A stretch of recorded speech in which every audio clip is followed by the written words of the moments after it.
I was the first person in my family to pursue a professional career. My parents worked hard and instilled values in me that I live by today.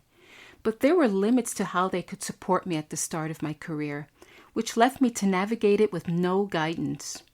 There were times when I made decisions that didn't support my professional growth. There were other times when I was confronted with indignities such as sexual harassment or microaggressive behavior, which I was ill-equipped to handle. When I reflect on those times, I know I could have benefited from the wisdom of a successful career woman, someone who could offer understanding and a nudge in the right direction. It would have been so valuable to have someone remind me that I wasn't responsible for other people's misbehavior. You understand the intricacies of how to be successful in an environment that at times can be inhospitable to women. But how can you leverage your powerful insight and experience to support the next generation of women leaders? Find the full transcript and other resources for women leaders at livingwhileleading.com/10.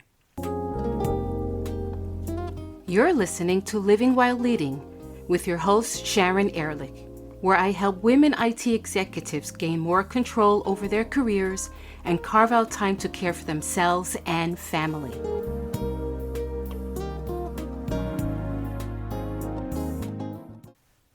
As an established leader, you have a responsibility, a duty even, to extend your hand to the younger generation.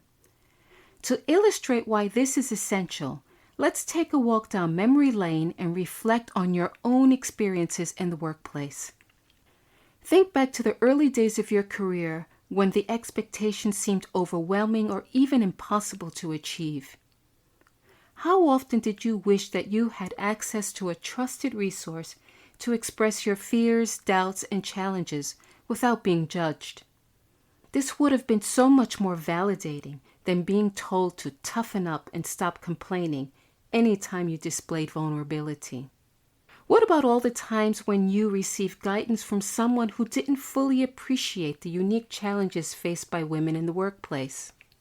How much could you have gained from counsel that address the juggling act of work and life, dealing with biases, and how to stand tall in predominantly male spaces? Or how about those opportunities that slipped by because you didn't belong to the right network or didn't even know they existed? You probably wished for an advocate who would have endorsed you, even when you weren't in the room.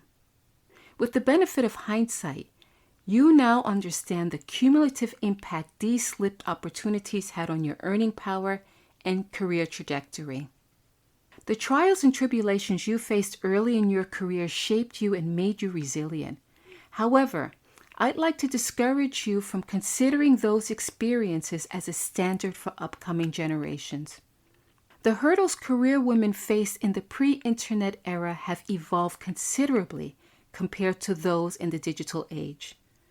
Modern times present new and unique challenges for the next generation. Expecting young women to overcome the same barriers you face can blind you to the changing nature of professional challenges and rob you of the opportunity to mentor effectively. You're supremely qualified to contribute to creating a more streamlined path to success that supports the collective progress of young women. Consider these 3 recommendations. Commit to mentoring. Share your experiences, offer guidance, and provide feedback. For additional impact, go beyond mentoring and sponsor young women. Introduce them to your network. Recommend them for opportunities and be their biggest cheerleader. There's a profound difference between offering advice and actively uplifting someone. The impact of helping young women advance their careers cannot be overstated in terms of economic empowerment and the creation of generational wealth. Create safe forums by organizing, promoting, and participating in activities aimed at addressing challenges specific to women leaders. These forums should foster open dialogue, encourage vulnerability, celebrate every victory, and reinforce the message that young women aren't alone in their journey. And advocate for change. Use your position and influence to challenge and change systemic biases in the workplace. Whether it's pushing for flexible work policies, equal pay, or more inclusive hiring practices, there's no one more qualified than you to fight for these causes.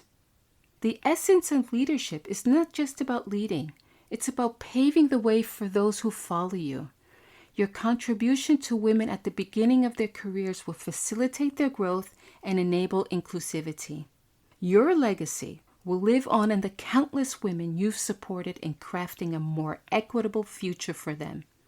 The impact will be exponential and felt by their families and the communities they live in. You'll find this to be one of the most gratifying aspects of your career. Remember, you're the solution to claiming what's important to you.